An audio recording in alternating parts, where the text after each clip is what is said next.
Les amis, bienvenue sur Paris Central, bienvenue dans une nouvelle vidéo.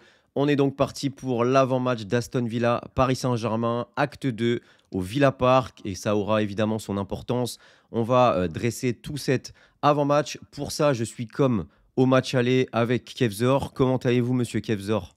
Ça va et toi? Bah, de toute façon, ça ne peut qu'aller, après, une belle prestation du avec ce match aller, je pense que on est tous impatients d'être un mardi soir et on espère, se qualifier pour, une deuxième demi-finale consécutive, sous l'ère Luis Enrique. Ouais, c'est clair, ce serait une deuxième demi-finale consécutive et ça, c'est beau. Et même si on reprend les 5, 6 dernières années, ce serait la troisième, quatrième, je crois. Donc, 4e pas sur 6, mal. ouais. Ouais, pas mal, mine de rien. On commence à s'implanter doucement, régulièrement dans ce top 4, donc ça fait plaisir.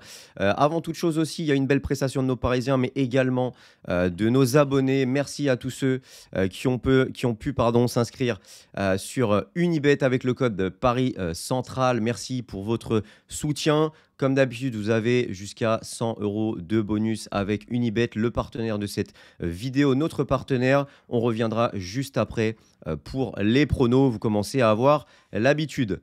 Donc, pour commencer sur cet avant-match, on va d'abord reparler un petit peu du match aller, tactiquement, ce qui a pu se passer, les moments forts. Et puis ensuite, on passera au match retour avec évidemment l'importance du stade d'Aston Villa et notamment ses résultats. Qu'est-ce que tu as pensé, toi, pour commencer sur ce match aller? Qu'est-ce qui t'a marqué tactiquement? L'empreinte un petit peu de Luis Enrique sur Unai Emery qui a quand même remporté, on va dire, sa victoire assez nettement. Qu'est-ce que tu en ressors de ce match aller?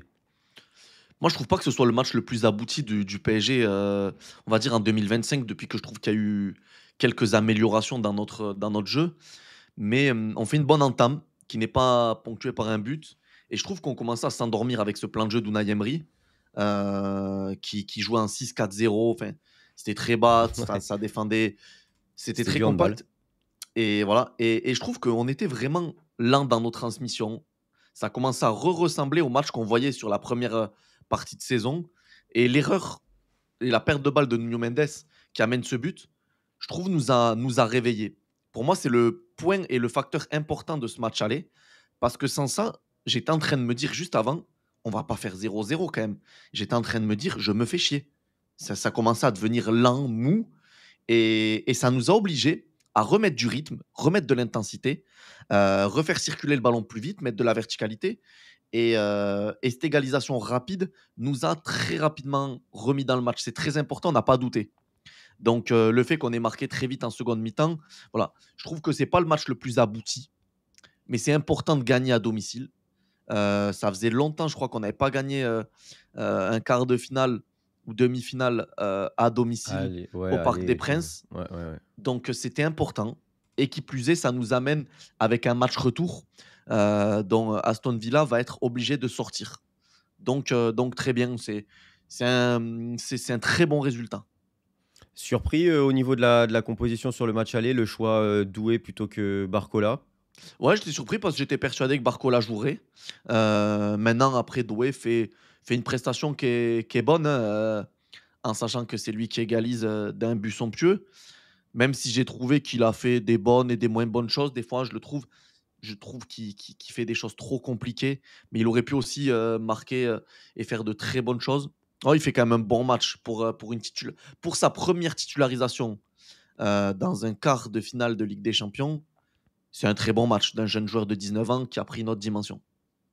On reparlera du coup de nos futurs compos pour ce match. D'ailleurs, même Aston Villa, on va essayer de deviner un petit peu qui pourrait être titulaire parce qu'il y a eu des entrées intéressantes. Au global, victoire 3-1. Score logique finalement.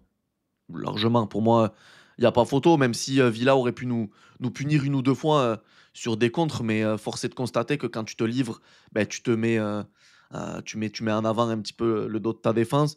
Moi, je trouve que beaucoup de personnes ont été dures avec Beraldo aussi, sur les réseaux et cetera. Moi, je trouve qu'il fait un match qui est plutôt bon et pourtant je ne suis pas un fan du joueur, hein, mais, il fait un match qui est plutôt bon dans l'ensemble parce que très difficile de défendre à 50 mètres de son but quand à chaque fois, ben, on était transpercé au milieu de terrain et qu'il est tout le temps sur son mauvais pied aussi pour un gaucher, avec un œil moteur qui est plutôt à gauche et cetera. Enfin, moi je trouve qu'il fait un match qui est correct, Donc voilà, mais Sans trop de rythme en plus, parce que tu sais, il enchaîne pas les matchs et en plus de ça, même si on parle intra-match, bah, il y a peu de rythme finalement parce qu'il y a peu d'interventions à faire. Tu en as une peut-être toutes les 5 10 minutes puisque tu as le ballon, les 3 quarts du temps si ce n'est plus, donc pas évident en non, non, réalité. non, non, mais globalement, c'était bien. Donnarumma a rien à faire du match et sur le but, il peut rien faire et même, tu vois, sur le ralenti, je me dis: «Putain, il est pas loin de la toucher et éventuellement de faire une parade exceptionnelle». Non, il y a en fait, elle est difficile à juger cette prestation parce que tu avais l'impression de voir, un Paris Saint-Germain-Angers, quoi, sincèrement. Ouais. Non, mais c'est incroyable de se dire ça. Ouais, bah, surtout qu'on se disait que, Unai Emery allait, vouloir bon, on savait qu'ils allaient forcément essayer de jouer en transition, ça fait partie de leur force, c'est Oui. pas une équipe qui a le ballon, mais on s'attendait à un petit peu plus, un peu plus de répondants et on s'attendait pas à un aussi gros bus parce que là, c'est vrai qu'on parlait peut-être d'une équipe de handball, on a vu des équipes comme Dunkerque ou même Saint-Étienne proposer plus de football et nous mettre, un petit peu plus en danger. C'est pour ça aussi que j'ai l'impression de sur ce match finalement, parce qu'on en parlait aussi au match aller, d'ailleurs c'était notre prono avec Aston Villa qui ouvre le score et le Paris Saint-Germain qui gagne finalement 3 buts à 1. On était sur ce score-là, voire peut-être 4-1, et d'ailleurs ça aurait été mérité. Mais au final, c'est finalement la signature PSG qui surdomine, qui s'endort un petit peu dans cette domination et qui derrière repart, prend ce premier but et se réveille grâce à ce premier but. Il va falloir éviter ce premier but au match retour, on le sait. Et là, on va se pencher du coup sur le match retour au Villa Park, parce qu'il faut en parler quand même si l'idée n'est pas de vendre la peur, mais il y a quand même une équipe à l'extérieur et à domicile, puisqu'il y a un Aston Villa à domicile qui est quasi invaincu. Une seule défaite cette saison en Première Ligue, c'était le 24 août face à Arsenal. Deuxième journée, 2-0. Sinon, plus de défaites à domicile. En Ligue des Champions, zéro défaite à domicile. Et la seule défaite qu'il y a eu, c'était en octobre en EFL Cup face à Crystal Palace, où ils avaient fait largement tourner. Donc il y a quand même une équipe qui est très très dure à battre à domicile. Mais c'est vrai qu'il y a quand même une donnée qui change, c'est que cette fois, même une victoire d'ailleurs d'Aston Villa pourrait nous qualifier. Et cette fois, ils vont devoir aussi sortir face à ce PSG-là, puisqu'ils ont un score à rattraper, donc physionomie un petit peu différente. Est-ce que tu as peur un petit peu de ce match retour? Tu te dis Aston Villa, c'est quand même costaud, ou par rapport à ce qu'on a montré sur le match aller, tu es quand même serein? Mais je vais pas te mentir, même quand on est mené 1-0, j'étais serein parce que je voyais, il y a une différence de Pareil, ouais. niveau qui est colossale. Heu, Franchement, je n'arrive pas à me dire qu'on puisse, se faire éliminer ou que Aston Villa puisse renverser cette rencontre. Il y en a certains, après notre analyse notre avant-match du match aller, qui disent: «Arrêtez d'être trop serein» et cetera et Dieu sait que ceux qui me suivent, enfin qui nous suivent, moi je suis très pessimiste. Je suis pas quelqu'un d'optimiste et cetera. Là, je suis extrêmement serein. Il y a un écart de niveau qui est tellement, colossal entre les 2 équipes. Il y a une équipe en plus qui n'est pas habituée à devoir prendre le jeu à son compte, qui va devoir sortir, qui va devoir s'ouvrir.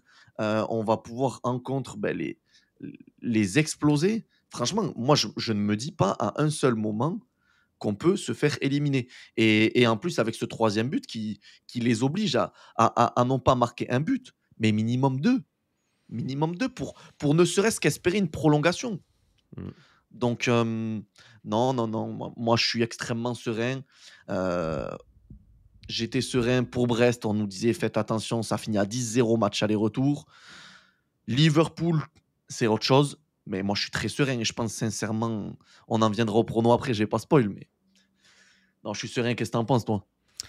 Bah, c'est vrai que quand tu vois la performance du match aller, tu te dis, il y a un écart immense. Il y a un écart immense. Tu as l'impression qu'ils ont fait ce qu'ils ont pu et que malgré ça, bah, ils n'ont pas pu faire grand-chose. Alors après, là, ça va être différent à Aston Villa, c'est vrai. Le problème, c'est qu'il y a un contexte aussi à prendre en compte et c'est qu'ils sont menés et qu'ils doivent effectivement marquer 2 buts ou plus et qu'il doit y avoir 2 buts d'écart ou plus. Et quand tu sais que s'ils ont joué de cette manière au match aller, c'est parce qu'ils n'ont pas pu faire mieux et que bah, de libérer des espaces, c'est ce qui donne une quasi-victoire au Paris Saint-Germain, puisque c'est ce qui permet, quand il y a des espaces, de marquer beaucoup de buts. Et on sait que cette équipe aime en profiter et qu'elle a les joueurs pour en profiter.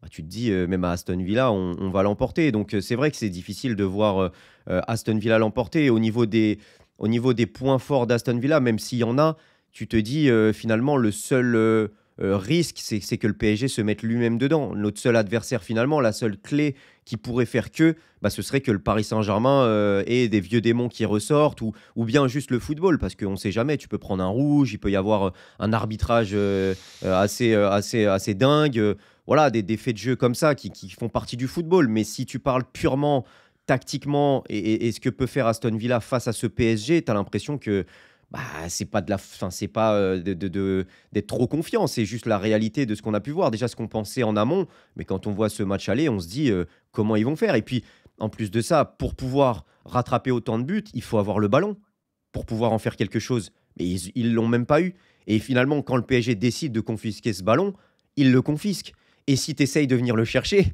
tu te fais piquer derrière et on l'a vu même sur la dernière action à la 91e où, on les a endormis et on a piqué derrière et on met ce troisième but. Donc, ouais, ça paraît quand même assez improbable, même si, tout reste possible, dans le football. Non, non, je suis d'accord avec toi.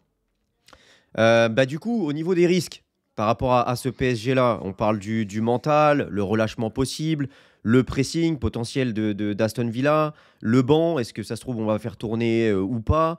L'arbitrage, qu'est-ce qui pourrait faire s'il y a des choses qu'est-ce qui pourrait faire que ce PSG se met dedans lui-même?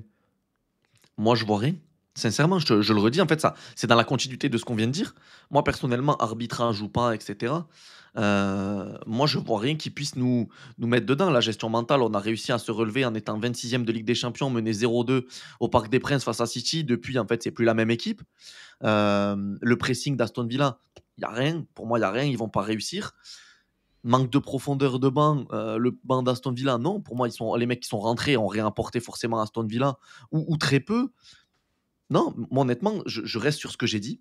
Je vois pas un monde où, pour moi, tu joues ce match avec cette physionomie 3-1 au match aller, il y a 99 fois sur 100 où tu gagnes pour moi, j'en suis convaincu.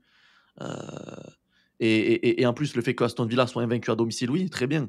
En première ligue, tu as pas de match aller-retour, donc tu es pas dans l'obligation, de devoir t'ouvrir comme ils vont devoir le faire. Donc non, moi je suis extrêmement serein.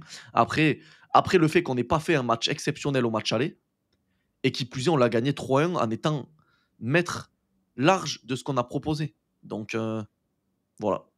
Ouais, c'est pas le même, contexte. Là, il y a 2 buts ou plus à rattraper. Mais c'est vrai que mentalement, ça aurait pu être une des failles. Clairement, je pense qu'on revient à l'année dernière et les années précédentes, on aurait dit: «Bah, les vieux démons, le PSG mentalement, ils peuvent voilà, si on prend le premier but, ça peut s'effondrer». Mais là, on se dit: «Alors oui, si on prend un but, là, d'entrée, machin, ça peut changer quelque chose». Parce que peut-être que forcément, ils mènent 1-0, ça peut mettre un petit peu le doute. Mais quand on voit ce PSG mentalement, on se dit, là, on était mené 1-0, bah, on était serein. Face à Liverpool, on a tenu à Anfield, on s'est qualifié à Anfield. Face à City, on était mené 2-0, on était dos au mur, ah, on est remonté.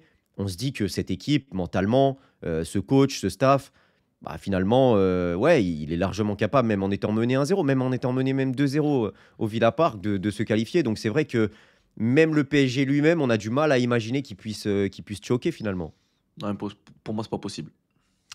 Qu'est-ce qu'on pourrait avoir comme scénario au match retour du coup? Quelle stratégie est-ce que, on devrait appuyer, essayer d'aller gagner, chercher une victoire, et vraiment attaquer, attaquer, attaquer comme finalement on le fait très souvent, et même quand on mène d'ailleurs 1-0, 2-0 ou 3-0 ou plutôt gérer le tempo, mettre le pied sur le ballon et les endormir comme on a pu faire, notamment sur le troisième but et peut-être sur la deuxième mi-temps, les 30 dernières minutes? Moi, je pense que Luis Enrique, il le dit souvent en conférence, même l'année dernière, il le disait. Il va vouloir en fait maîtriser sa rencontre, maîtriser la possession euh, et attaquer aussi. Il faut en fait savoir faire le mélange des deux. Quand on peut attaquer et marquer des buts, il va falloir être efficace et marquer des buts. Et quand on est un petit peu dans un moment où nos attaquants ont besoin de souffler, etc., il va falloir être maître et maîtriser cette situation de jeu, ne pas concéder, ne pas les mettre dedans. En fait, l'idée, plus tu avances dans ce match en n'ayant encaissé aucun but, plus en fait, sur l'aspect mental, émotionnel, etc., tu prends l'ascendant. Il faut surtout garder l'ascendant sur ton adversaire, vu que tu mènes 3-1. En gros, tu as joué une mi-temps, tu mènes 3-1.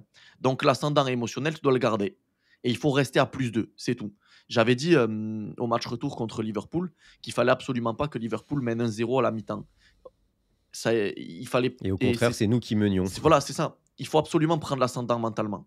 Et l'ascendant mental, il va se faire sur une bonne entame de match où j'imagine que Villa va peut-être venir nous pousser un petit peu sur les 10-15 premières minutes. Il va falloir être costaud, solide, éventuellement piquer et maîtriser cette rencontre. Pour moi, c'est tout. Ouais, je suis assez d'accord. Je pense que le temps joue pour nous, donc maîtriser le ballon, les laisser sortir et faire ce qu'ils peuvent. On sait que c'est pas la meilleure équipe en plus au pressing. Et derrière, on peut piquer. On n'a pas besoin d'attaquer à outrance. On l'a déjà fait au Parc des Princes. Et je pense que là, ce sera une vision différente pour aborder ça. Et du coup, j'ai envie de parler de Luis Enrique. J'ai envie de parler peut-être plus même du staff aussi. On sait qu'il y a maintenant il y a un psychologue, etc. Mais peut-être tirer peut-être des louanges un petit peu, dire merci peut-être aussi à Luis Enrique parce que si on est peut-être aussi fort mentalement et que on est aussi serein nous, c'est aussi parce que ces joueurs-là le sont et qui dégagent cette sérénité même en étant dos au mur, même en étant mené, même en étant à l'extérieur. Et finalement, c'est quand même à mettre au crédit de Luis Enrique. Et c'est vrai que je pense que c'est le cas pour toi aussi. On se sent fort, on se sent serein alors que même mener, même un gros match à Anfield ou quoi que ce soit, ça peut s'arrêter à tout moment et bah, il n'y a pas de panique et on voit le groupe, malgré qu'il soit jeune, c'est ça qui est fort aussi, c'est qu'il a mis dans cette tête-là, dans les têtes de tous ces jeunes-là, que bah, ils étaient une équipe, on dirait, de vétérans. Non, mais depuis janvier, il y a quelque chose qui s'est passé. Enfin, on va dire mi-décembre, janvier, quelque chose s'est passé dans ce vestiaire. Euh, je trouve que l'année dernière, il avait réussi à faire rebasculer un cap à certains joueurs qui avaient vécu des traumas, dont Marquinhos, qui depuis un an et demi est dans une forme qui est quand même étincelante et retrouve le niveau qu'il avait après quelques erreurs qu'il avait faites et des moments un peu plus difficiles. Donc ça, là-dessus, je lui avais, moi, l'année dernière, vanté ses mérites. Mais il y a quelque chose d'autre qui s'est passé pour moi dans ce vestiaire. Mi-décembre, janvier, il s'est dit beaucoup de choses dans la presse. Moi, je m'en fous de ce qui s'est fait, ce qui s'est pas fait ou quoi que ce soit. Moi, ce que je vois, c'est que on a réussi à inverser la tendance contre Manchester City. Là où on était réellement dans une position, mais plus que délicate. Euh, Parce que être éliminé quand 24 équipes sur 36 peuvent se qualifier, c'était vraiment Ça la fout mal, ouais. terrible. Et je trouve que quelque chose s'est créé aussi, que ce soit au niveau des joueurs, du staff, du vestiaire, collectivement, individuellement. Et encore une fois, j'insiste, peu importe ce qui s'est dit, ce qui s'est fait, le pourquoi du comment, je m'en fous. Il y a quelque chose qui a été fait et qui fait que cette équipe est beaucoup plus sereine, footballistiquement parlant, techniquement, tactiquement, et c'est important. Ouais, puis il y a des résultats aussi qui ont permis ça, au-delà de parler de Manchester City, mais la victoire en Coupe de France, au penalty, des victoires en championnat dans la difficulté, même, des matchs nuls où on a du mal à marquer, mais on finit par marquer, en Ligue 1 et du coup on ne perd pas. Mais tout ça psychologiquement, bah, tu finis par être toujours invaincu et tu as l'impression tu te sens de plus en plus fort, tu te Mhm. sens invincible et bravo aux joueurs et à Luis Enrique Exactement. pour avoir mis ça en place et que ça puisse bah, se voir même du coup en Ligue des Champions maintenant dans des matchs à élimination directe qui comptent. On a parlé de Marquinhos. Bah, Marquinhos est de retour du coup face à Aston Villa pour ce match retour, vraisemblablement titulaire logiquement. On va parler du 11 du coup du Paris Saint-Germain. Mhm. Quel 11 tu vois du coup pour ce match retour? Est-ce que tu penses qu'il y aura d'autres joueurs qui vont intégrer ce 11? Ben, je pense que Barcola peut réintégrer le 11 parce que Villa va peut-être s'ouvrir un peu plus. C'est peut-être une tactique qu'a voulu mettre en place Luis Enrique avec un bloc, parce qu'il s'attendait à un bloc bas de Villa. Donc peut-être que Barcola, pour exploiter les espaces qu'ils vont être dans l'obligation de mettre pour venir recoller au score, peut-être Barcola pour Doué. Mais sinon, je vois pas de changement dans cet effectif. Et voilà, c'est tout. Du coup, alors je partage hein, ton avis sur Barcola. Est-ce qu'au milieu de terrain, tu verrais le trio habituel ou tu verrais du coup un Désiré Doué dans ce milieu-là? Non, non, parce que Fabien Ruiz apporte un équilibre dans cette équipe et force est de constater aussi que dans les grands rendez-vous, à chaque fois, à partir de janvier, il est présent. L'année dernière, ça avait été le cas. Cette année, c'est le cas. Il fait un super match encore ce mercredi. Donc c'est très bien. Et puis Neves ne peut pas. Vitinha fait un très bon match hein, même si j'ai trouvé des fois un poil trop sécuritaire. Mais Neves fait un match exceptionnel. Je comprends pas pourquoi il n'est pas dans le 11 de la Ligue des Champions. Mais non, tu peux pas le changer. Ce trio-là, tu peux pas le changer. Il a pris l'ascendant sur tous les milieux de terrain depuis janvier. Voilà. Ouais, ouais, je suis assez d'accord. D'ailleurs, j'avais rendu ses lettres de noblesse à monsieur Fabien Ruiz parce que la vérité, c'est qu'on lui a tapé dessus. Mais là, la deuxième partie de saison, elle est exceptionnelle. Donc, ouais, ce milieu de terrain-là, pour moi, il bouge pas. Et je suis assez d'accord sur Barcola, où je pense que, vu la physionomie qu'il y aura, le fait qu'ils doivent sortir, il y aura plus d'espace. Et du coup, c'est peut-être mieux d'avoir un joueur comme Barcola. On l'avait vu sur le match retour face au Barça, où la profondeur, il l'avait pris et ça avait changé tout le match avec Araujo, même si le Barça menait. Mais là, face à Aston Villa, je pense que ça peut être intéressant d'avoir Barcola. Et puis même, c'est aussi mental. Là, tu l'as mis sur le banc au parc, même si on l'a vu concerné et on l'a vu sourire quand il y avait ce but de Gvara en disant à Ramos, t'as vu, je te l'avais dit. Et on voit que le gars ne boude absolument pas. Mais je pense que c'est bien aussi de concerner tout le monde et d'avoir ce Barcola sur ce match retour. Bah, ça permet de garder tout le monde concerné au maximum et de se dire, bah, c'est juste des choix de coach et c'est pas du tout le fait que, vas-y, toi, t'es remplaçant, toi, t'es titulaire ou quoi que ce soit. Un petit esprit revanchard qui peut lui donner aussi cette rage supplémentaire de faire mentir son coach. C'est important. Exactement. Du coup, on passe au niveau des pronostics pour terminer la vidéo. Vous le savez, vous avez jusqu'à 100 euros de bonus avec donc notre partenaire Unibet et le code Paris Central ou le lien qui est en description. Merci à tous ceux qui le feront. Vous le savez, hein, c'est strictement réservé aux majeurs et surtout parier responsable. Voilà, ça soutient énormément la chaîne. Donc merci à tous ceux qui l'ont fait et qui le feront. Parier responsable, comme je dis, hein, juste des petites sommes pour se régaler de temps en temps. Et encore, c'est pas obligatoire. Je tiens aussi à le rappeler. C'est surtout pour la team parieur. Alors, au niveau des pronostics, on a Aston Villa à 3,15, le match nul à 3,70 et la victoire du PSG à 2,07. Alors déjà, pour commencer, est-ce que la victoire du PSG, elle n'est pas intéressante finalement? Parce que plus de 2, c'est pas mal. C'est exceptionnel. Honnêtement, quand j'ai vu la cote, pour moi, Ça m'étonne, hein. euh, Elle est c'est haute. étonnant, sachant que Villa va devoir se découvrir, comme on l'a dit durant cette vidéo.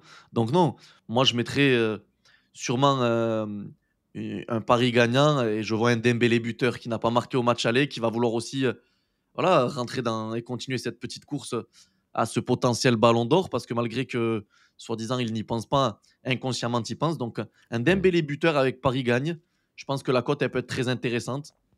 Et d'ailleurs, par rapport à ça, il y a deux choses intéressantes à dire. C'est que la première chose, France Football voulait faire une interview avec Dembélé, refusée par le Paris Saint-Germain.